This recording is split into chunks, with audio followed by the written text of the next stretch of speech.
చూడండి. ముందుగా నిన్న అంటే సెప్టెంబర్ 6వ తేదీన తిరుమలలో స్వామివారిని మొత్తం 58,100 మంది భక్తులు దర్శనం చేసుకున్నారు.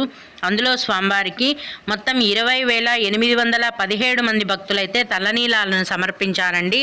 నిన్నటి రోజున తిరుమలలోని శ్రీవారి హుండీ యొక్క ఆదాయం అనేది 3,39,00,000 రూపాయలు. ఈరోజు కూడా ఎటువంటి దర్శనం టికెట్లు లేకుండా నేరుగా భక్తులను ఫ్రీ దర్శనానికి అనుమతిస్తున్నారండి.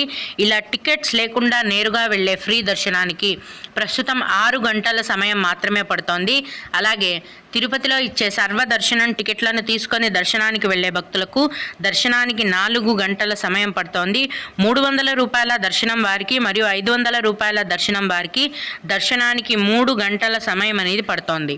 ఈరోజు కూడా చిన్నపిల్లల సుపదం ఇన్ఫాంట్ దర్శనం అనేది ఉందండి. ఈరోజు వినాయక చవితి ఫెస్టివల్ ఉంది కాబట్టి